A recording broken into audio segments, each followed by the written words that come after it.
Everybody, and welcome to the second race here at the GPVWC Formula Challenge live from Monza. First of all, apologies for some technical difficulties in race one. We've got them all fixed now, and we're live here for race number two, with the drivers going to start their formation lap. To drivers leave the grid. Just a quick recap of race number one. We've got some standing water on the circuit at the moment, so it's interesting to see the tyre choices of some of the drivers. But it was Emmanuel Gagzello to car in the wall there.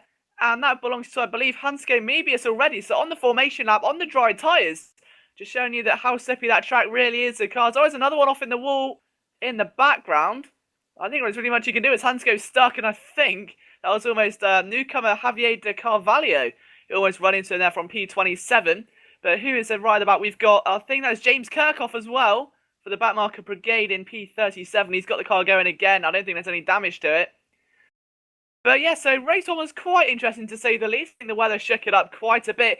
Dave Fiddick was actually faster for quite a while than Emmanuel Gagzello, but was involved in an incident at the Parabolica with James Kirk, unfortunately binning him out of that position and allowing Gagzello to stream through to take the victory, therefore extending his lead from 300 points upwards. The field hour has never been reversed, in fact, due to the interesting rule which we see, and it means that Cameron Brewster for United Racers starts on pole position, Mikko Räikkönen second, Matt Richards in P3 in front of Harley Hamnet on P4, Brandon Warren starts in P5, looking for another successful weekend for him today.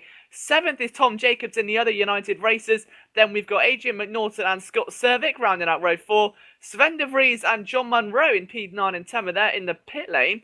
Lars Brognan 11th, Hansko Mebius is backwards again in P12. He's actually stopped now, has gone back, so maybe a wrong tyre choice, thinking he hasn't got a chance. Martin Palm then will move up there. We've got Ben Warren just behind, Paul Joseph in P15, Matt Clip 16th, Cantonen 17th in front of the ever-impressing Dowie Tapper. Manuel Gagzello, our race winner, starts in P19, so there you can see the grid that was reversed. He was our race winner. Jeff Cable 20th, Mike Bell 21st. Some big names who are just outside, interesting to watch, will be Javier de Carvalho, the newcomer, of course, having replaced someone who's moved up into the Super Cup for a permanent position for Mazurek Racing. So interesting to see how Javier can get on today. Ari Nieminen, who was previously one of the big guns in this championship, he starts from P30 on the grid. And as the cars get ready to round the final corner, Cameron Brewster's looking in a very challenging position. We've seen him here in the past, and just exactly what he can bring to the table. United Racers just keep on impressing as the championship wears on. They keep on getting those solid results. Is this going to be the race they pick up a victory? Only time will tell. As you can see, he's already made the right choice with the tyres. The conditions perfect for them as the water's starting to spray out from the bottom a bit, though. Question is, can he bring that car home after 13 laps of the legendary Autodromo de Monza? So let's see what can happen here as we go down in towards the front row.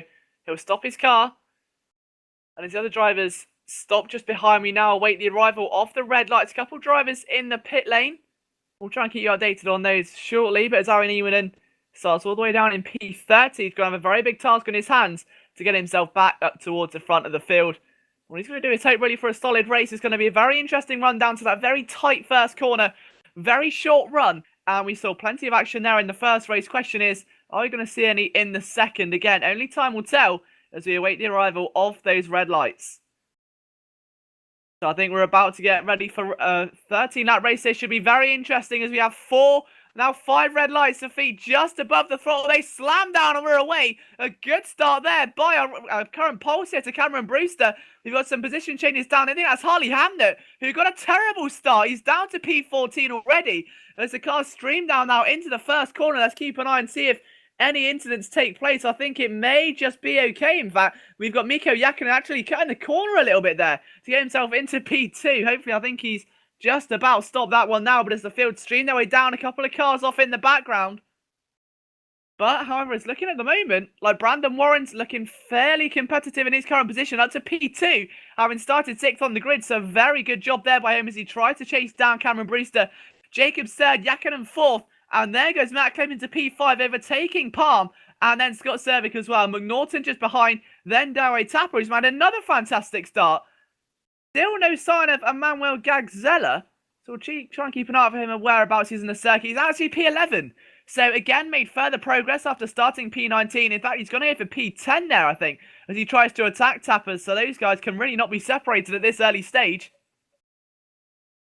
Down the hill they come then, and Gagzella's in a very messy sort of area of the field. Oh, there's a bit of contact there with one of the Optimums, and that is Scott Cervic that it looked like he had a bit of contact with. There was no major damage to the car. He's almost 3 wide there. That was never going to work. And now he attacks Sarpia, trying to go up the inside as Cervic takes a more scenic route. Gagzella holds on. Oh, and a bit of contact again there with Pangev, I think. But that's not going to hold progress as the rest of the field comes towards the end of the first lap then. Brewster is already flying as he goes through the final corner. Going to be followed very closely by Jacobs, and I think that is actually Brandon Warren. He's had a bit of a lag spike there. Ben Warren having moved up to P5 after starting outside the top 10, so the Simic driver looking very strong here today. We'll see what Ben can bring to the table. He's had a very strong run of performances here in the Formula Challenge this season. He'll be looking for a very strong result again here today. But as we take a look back towards the front of the field, there's Palm going on the inside of Jacobs, who's actually separating it, being a United Racers 1-2 at the moment. He's separated the two nicely. 1 lap down, and now Jacobs needs to get back on the throttle and try and take that position as soon as he possibly can, because Palm has got his sights firmly focused now on Cameron Brewster. As they're going towards that chicane, again, very harsh braking point here. He needs to be careful not to lock the brakes, especially in these drying conditions. And he doesn't do so. He's very nice and tidy through there, but still, Palm maintaining the advantage. Matt Cliff also there for close company as the rest of the field goes through, as Holly Hamnet as well there is made a little bit of progress. He's back up to P10. Harry Niemanen is up to P9, so a storm of the way through the field there for Niemanen. He's looking to get some big points here today. We didn't say he's had an easy job of it at all, but either way, he's made the most of the current situation and pushed his way into a very handy P10 at the moment. Car off in the background, I think that's one of the Royal Blues. No, it's not. It's Pangev for Waters Automotive. And there's McNaughton without a rear wing as well, so Adrian McNaughton has not had the strongest of starts, it seems.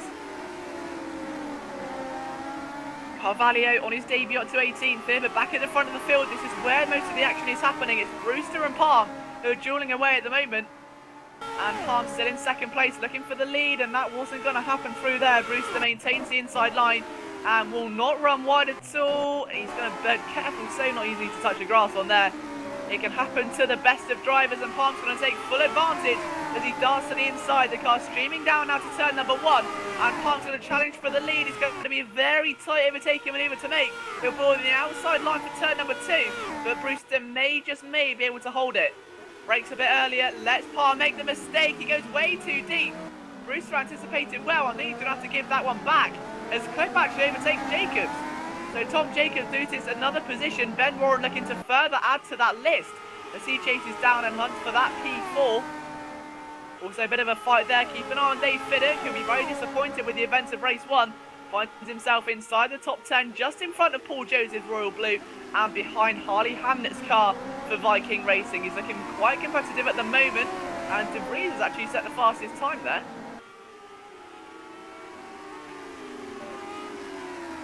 Taking a look at the drivers at the moment, the actual gaps between them, the top 7 cars separated by just 6 seconds as Yakonen goes wide and allows Hamnet through. And I think Dave Fiddick also wants to take advantage of that. He's going to try on the outside of Hamnet there. That was never going to work. He's put himself round the outside, then himself head down the hill and then back up under the bridge.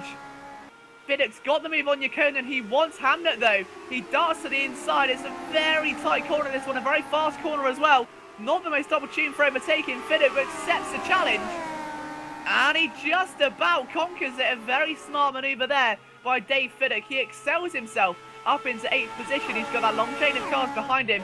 He'll hope to soon disband. And Matt Clip, P3, trying to charge now down Martin Palm's inside, who again is trying to get that cut down on Cameron Brewster through the final corner. Again, it's not prevailed, and Brewster is able to come down that final straight in the lead of the race. Matt Clip gonna looking towards turn 1. It's a nice three-way slipstream. Palm opens up again. Will history repeat itself? That question's going to be answered soon. Clip makes it 3 wide, almost there. He fancies that chance for the lead. Careful not to tug the rear wing. Palm does make it stick this time and takes the lead of the race, leaving Brewster trailing in his dust, or should I say wet spray, as he tries to trail him back down. There is a drying line appearing on the circuit to some extent. We're not too sure if it's going to stay like that for long, if drivers are going to need to pit in or no. We've still got quite a long way to go. In fact, we're only 23% of the race complete, as the R-Factor engine tells me. So we've still got quite a long way to go. So if the conditions stay like they are and there's no more water on the circuit, the line does continue to dry, then it may be considered a change for dry tyres, as right now Clip considers a change to position, as he had a look at Cameron Brewster again. And again he fails. He's trying desperately, as you can see in the foreground, Martin Palm pulling away. Bit of a battle there as well between Ykkönen and Joseph. A little bit of a nudge. Sends Ykkönen wide off into the gravel trap. And he's going to try and get that back on because there's a hungry Cable and Matt Richards battle just behind. Those guys side by side as well. That is for 8th position at the moment. Jeff Cable, the man on the outside, in control of that battle with Richards on the assault there. Richards for trying to go around the inside. Cable holds on though just for now. So very well done there to Jeff Cable. Matt Richards again left trailing there. So I don't think Richards, that was 4th position. Is Lars Brugman, the man just behind for Vortex. I think Matt Richards is a lap down. So that will not be for 8th position. That's just him trying to get himself past lap traffic. So Matt could have made that a bit easier on himself, but you're a racing driver. He wasn't doing any harm at all. So why not have a little bit of fun while you're out there? Back in the lead, we anticipated pit stops, and pit stops we did receive. Has Palm played a dirty risk here because he's out now on the circuit? Matt Clip's out on the circuit as well. Brewster and Neiman are in. Harley Hamner is also in. Paul Joseph follows for Royal Blue. That is going to be extremely crucial to the outcome of this race. If those intermediate or wet tyres have outdue their lifespan, they've outstayed their welcome, and he's setting slower lap times, this is going to be vital for Matt Clip and the drivers behind. You've got Bracalo without a front wing there for P4. He's moved up in. He's actually holding up Tom Jacobs.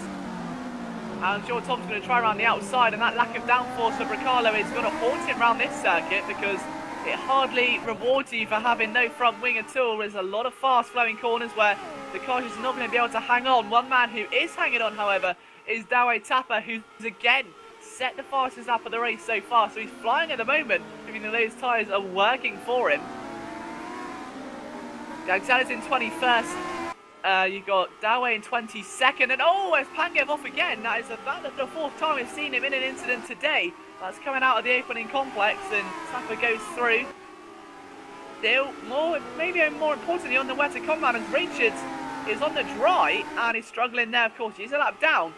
But even so, you've got a couple of retirements to tell you about as well, in fact. Just bringing you up to date on those. It is Ben Willis who's out of the race, followed by Brandon Warren, which we're assuming that's by a disconnection, and James Kirk. So James already not having a very successful weekend. Very controversial manoeuvres in the first race against Dave Fiddick, and now finds himself in the pit lane watching from 39th place alongside Chris Williamson. So Chris, again, unfortunately for Chris, that's not gone well for him at all. We'll see what he can bring to the next round. But right now we've got Fiddick and Brewster side by side. Fiddick up the inside behind his teammate, takes the move. So Brewster, his race could be going from bad to worse slightly here. Let's keep an eye on the pit lane as well and see if any drivers decide to pit in. They don't. I think the majority of them are actually got themselves back onto the dry compound now. So Martin Palm is going to come out of the pit lane behind Tom Jacobs. Matt Clip follows. We were right, those tyres gave way. Jacobs goes in, Matt Clip loses it. And has to take the very long route through the chicane. Round and round he goes. And it seems like the road just never ends. And Brendan Morris, Ben Warren there with a big lockup. He follows Brewster, and that's going to allow all the other drivers who he was fighting against. Through goes Cameron Brewster of United Motorsports. And Ben Warren surely going to try and follow suit with Matt Arm trying to defend on the outside. I don't think he's going to have enough to defend. He's still going to try and get those tyres up to heat, and you can see them wiggling round, doing everything he can as Harley Hamner getting off track and kicking that back end out. Like it's some sort of dancing on ice trick. It's more sort of failing on ice as opposed to dancing. He's in the water today as the Viking racing driver, as John Hicken ploughs through the field. Harry Niemanen has lost his front wing. What's that on a curb? I'm not too sure if that was contact there. I'm going to watch a replay, in fact. No, that was before that. Okay, so Niemanen struggling anyways. He finds himself now in the wall. And look at that, Jeff Cable struggling on dry tyres. Is it too early, perhaps, for these tyres? A lot of the drivers who perhaps they aren't up to temperature, they are struggling with tyre temperatures at this stage. We approach a halfway mark and we take a look back towards the front of the field again. Dave Fiddick and Matt Clip are still vying for position. This time Clip trying to come back on the inside of the final corner. Fiddick's going to maintain momentum on the inside, providing he doesn't run wide and do what Brewster's done in the past few laps. In fact, I think it was Matt Clip there more than anyone. but it's Lars Brugman that leads here, and he's on those dry tyres, so he's made the right call at the right time. Brugman for Vortex has got himself 13 seconds, having not had to make a over Tom Jacobs and Dave Fiddick and all the company that surround them. The Jacobs in clean air at the moment. His last lap time, in fact, was a 1:40.381. Lars Brugman's a 1:42, so it seems that Jacobs is going a lot quicker. And to give you an idea of quick, the fastest lap of the race there was Gagzella on a 2:89. Manuel, and our championship leader, finds himself P14, actually battling with Yacona, and he's got it all sideways. Luckily hung onto the car. That could have ended very drastically. But he got that car nice and straightened up. As we say, P14 behind Harry Niemanen. Carvalho up into P8, so a very good run there for Javier. As we say, he's filled in the Formula Challenges. His teammates moved himself up into the Super Cup, so congratulations on that as Javier fills in. But it's been a very interesting few weeks here in the GPVWC. So it's John McLean, as we say, that's moved up into the Super Cup. So 14 Javier, he's performing quite well here today, it's got to be said, in the second race. Ben Rohr and P5 for Simic, again looking to be a strong result here today at current. Matt Clip P4, third place Dave Fiddick, as he really needs those vital points to get his championship charge back on order. Gagzella's 14, this is the result he needs after a very unfortunate race one. And I'm sure we're going to see a consequence for James Kirk after that race. It was a very bizarre incident to say the least, as Jacobs now tries to get himself past one of the Optimum cars there. That's a very tricky place to overtake through the final corners. You don't want to run too wide and risk veering off into the gravel. Tom Jacobs a 1:39 and a 1:39.7 from Fiddick as well. So Fiddick is flying and he's currently in P3. Jacobs flying in P2 and Lars Brugman on a 1:40. So to give you an idea, it's around 0.8 of a second separating first and second at the moment. And that will bring the gap down to 12 seconds overall. So, Brugman's... Oh, okay, so I thought he lagged out then. He's still going in the game. And he's got himself quite a hefty task of staying in front at the moment if the gap... And there's Paul Joseph, P7, taking the more alternate route through the opening complex of corners. And then just behind as well, that's going to be Kia's Riku. Sarpia, they're 3 wide there. That wasn't going to work. And Sarpia is trying to battle his way back now. As, I think that's with the lap car, in fact. So Sarpia's had to get his way through. Oh, it's Martin Palm, who's in P9 at the moment for Kayala Racing. And those guys had to try and get their way past Paul Joseph. Well, that was interesting to say the least as they went through there. But Palm looking to be on the assault through... Well, he's gone a little bit too... I think he caught the apex. It's a very nasty bump through there. And he was quite lucky not to catch a lot of it. We've seen a couple of spins there throughout the sessions this weekend. We're bringing you up to date on the progress of Tom Jacobs. We'll see the next lap. Currently, Brugman crosses the line and responds to the criticism with a 1:40.9, 2/10 slower than last time. Tom Jacobs is going to come across the start-finish line now, and he's going to complete a lap time of approximately a 1:40.2. As Fiddick again goes quicker, a 1:39.6. The Dave Fiddick truly is flying at the moment. And it wouldn't surprise me if he catches up there with Tom Jacobs. He's 4 seconds adrift at the moment, and 4 seconds is much more achievable than 12. So Lars Brugman may just be safe if he can manage those tyres. Gagzella also flying up to P11 now. He's flying through the field, as we say, catching Paul Joseph. And Sarpia also trades positions again there, I think, with Martin Palm. Palm must have locked up into turn 1. Oh no, I don't think what's happened there. Sarpia's missed turn 1 completely again, and he's almost lost the back end of the car as well. Just behind there goes Paul Joseph. Attacked now by Manuel Gagzella, looking around the outside. John Hickens after game, so a retirement for Hicken. And Gagzella can't quite get it to go. He does, however, on the inside into this chicane. Bit of the lockup, but that won't stop his progress. Moves up inside the top 10, so it's going to be another top drive here from our championship leader. He rode his luck in the first race, but he's proven it takes a lot more than just luck to be successful here in the Formula Challenge. Started in 19th. In a very non-enviable position, I'd say. Oh, it's a crash there, and that's one of the United racers. It's Cameron Brewster. He's completely out. What has happened there? Let's take a look on the replay. So, he's lost the back end of the car, so he's come out of the corner.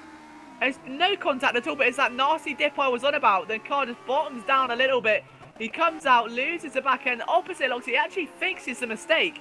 By doing that, swings the opposite direction, hits the arm coat, and unfortunately has a heavy shunt. The car spins around, and that is game over, unfortunately, for the United Racers team. Tom Jacobs, however, still going in P2. Dave Fiddick also in third. That gap still 4 seconds. However, Tom Jacobs has minimised his lead up to race leader Lars Brugman to just 11.5. So that gap is definitely on his way down. Tom Jacobs, as we say, on a bit of a warpath at the moment. We'll see what he can bring as time goes on. But it's going to be a big blow to United Racers.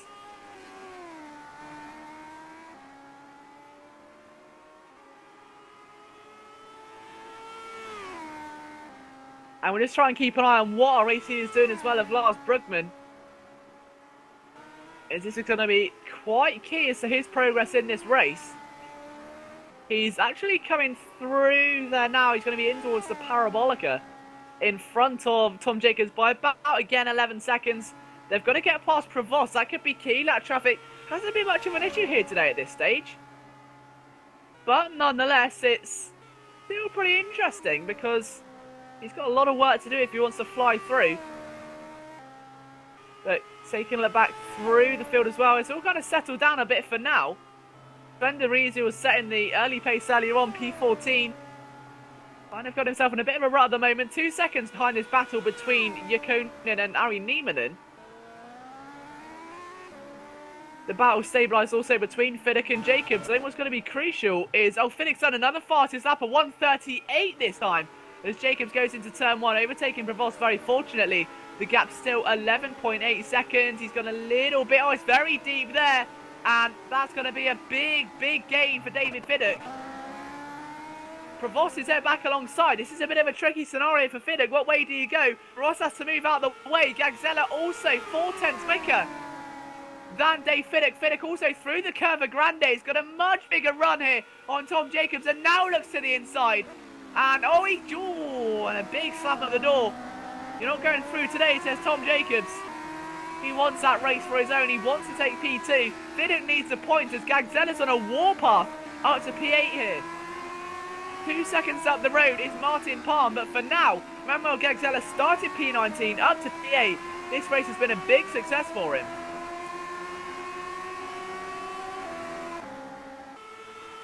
And let's take a ride on board actually with Gagzella as he's heading in towards the first of the two Lesmos. Then through the second now, he's trying to catch Martin Palm, as we say. Seconds adrift at the moment. We've got a battle there as well. That is Di Carvalho and actually Ben Warren going side by side. And he's not going to have way enough momentum there. He backs out very early. Sensible driving from the John McLean replacement there for the E6 car at the moment of Karyala Racing. As we say, must have been turning a few heads here today. Get himself inside your top 10 is not a way to not a bad way at all to start your GPVWC progress. And look at the result of Dave Fiddick getting through Tom Jacobs. We've missed that as Jacobs must have made a mistake somewhere. Now where has that been into? Must have been in towards I'll try and get that on replay actually. So it's been a move. I'm guessing Jacobs has made a mistake because he's actually lost quite a bit of time. I think it must have been a bit of a lag switch. Or something like, not a lag switch, a lag spike, I should say. But Tom Jacobs has lost the position to Dave Fiddick. That is quite crucial as Fiddick presses on. He's 12.1 seconds now away. He was 11. He's lost quite a bit of time due to just trying to pass Jacobs. They had Provost providing a little bit of trouble as well. Fiddick finally gets through. Mackley just behind, holds P4, but this is about what you want to watch majorly. Is Ben Warren and Javier Di Carvalho for the Majoric racing cars. Let's see what Carvalho can do at the moment. He's looking fairly well placed as he tries to attack Ben Warren on the Simic tyres. Ben having actually made some big points here as well. His teammate actually for Simic is up in P2 with Dave Fiddick. So Simic again running strong here today. Well, arguably the most consistent team of the year. The only downside I can think to their season was Hungary, where both drivers actually took very, very big shunts and did not finish.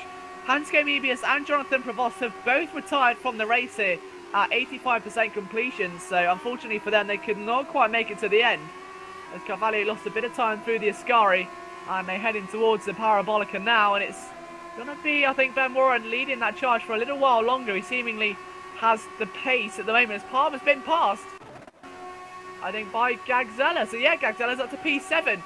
Now, how interesting will this be? If Palm can't get back past Emmanuel Gagzella, he'll be catching Ben Warren and Javier de Carvalho. That's going to be a very crucial battle to this championship. It could arguably a top 5 for Emmanuel Gagzella. The final few laps of this race are about to, well, the final lap of this race is about to get underway. Can he find 3 seconds and a position in the final lap? If Carvalho and Warren start fighting, because, you know, the heat of the moment, the final lap, we're going to see a very interesting battle to conclude this race, that's for sure. But Lars Brugman has made the right call at the right time as he starts what has been a tremendous race for him so far. He's on the final lap, lap 13 out of 13, and he's just not put a foot wrong.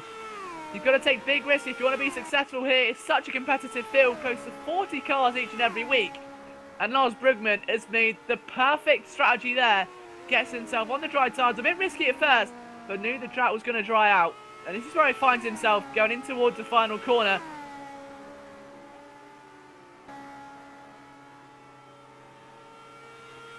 So keeping a close eye as well on Emmanuel Gagzella. He is gaining, but I don't think it's going to be enough. And there's Gray, he's gone off on the gravel trap there. Luckily he's out of harm's way. As down the main straight then comes Lars Brugman. And I believe this will be the win then. So Lars Brugman is going to be crowned the winner of the second race here at Monza in the Formula Challenge. Perfect strategy call, perfect race. Never look back. Fiddock takes a well-deserved second. And he'll feel good. A bit of retribution for that one. Tom Jacobs, great performance, P3. Matt Clip, surely, is going to hold on to P4 as Ben Warren and De Carvalho. That's going to be very key, I think. Carvalho will get a slipstream. He needs to open up. He doesn't find the time. Warren will take P5. Carvalho will take P6. Oh, it's going to be close. Yeah, that's a given, unfortunately. Gagzella 7th. Martin Palm P8. Paul Joseph in 9th. And Sven de Vries rounds out your top 10 after a trebled warm-up lap. Riku Sarpia will come behind in P11. P12 will be Jeff Cable, 13th for Ari Nieminen.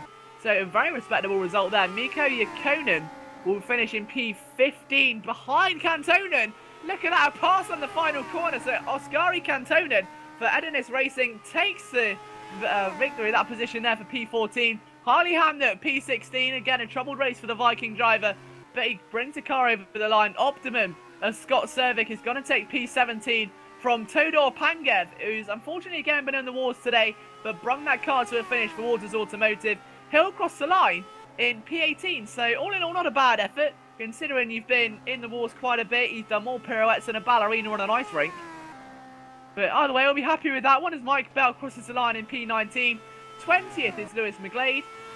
So again, I think he started a bit too far down the field to get himself inside the top 20. He'll be quite happy with that one. Riccardo will be 21st place for the other Waters Automotive, so just miss out on 2 top 20s.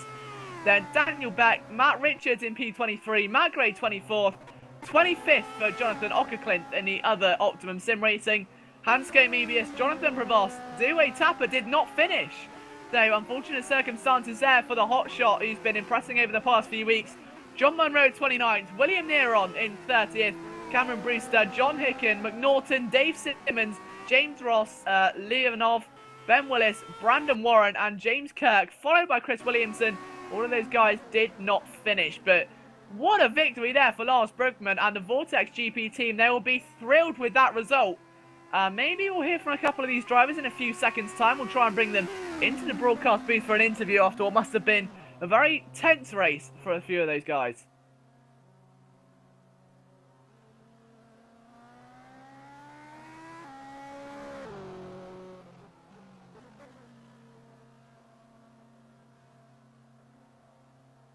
So we'll see who's available, but whilst we're on the discussion of what a race it's been, we have to talk about the following events coming up in this GPVWC calendar, and not just for the Formula Challenge. So whilst you've got all the excitement of the Formula Challenge, you can also catch the next couple races here in terms of GPVWC. We've got the Super Cup coming to you from Monza. That's live tomorrow, Wednesday the 17th of July. And then on the 18th, we've got the GPVWC Super League, sponsored by GP Forge, or IP Forge, I should say, on the Italian Grand Prix, 18th of July on the Friday, so you don't want to miss that. The next time you can catch a Formula Challenge action, however, will be in 2 weeks' time, we believe, and that will be from the Belgian Grand Prix, if I'm correct, on July 30th. That'll be the Spa-Francorchamps circuit.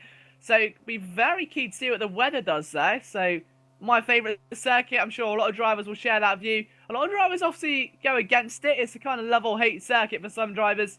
But we'll see what performances are there. I don't think we're going to get an interview, unfortunately, for this race. No drivers actually in the booth, so I think we'll wrap it up there. So thank you very much for joining us and sticking around through the technical difficulties. Massive thanks from myself to everyone who's made this possible. You know, Dave Carr-Smith and the guys at GPVWC. So from myself, Liam Jenkins, we'll see you in 2 weeks' time at Spa.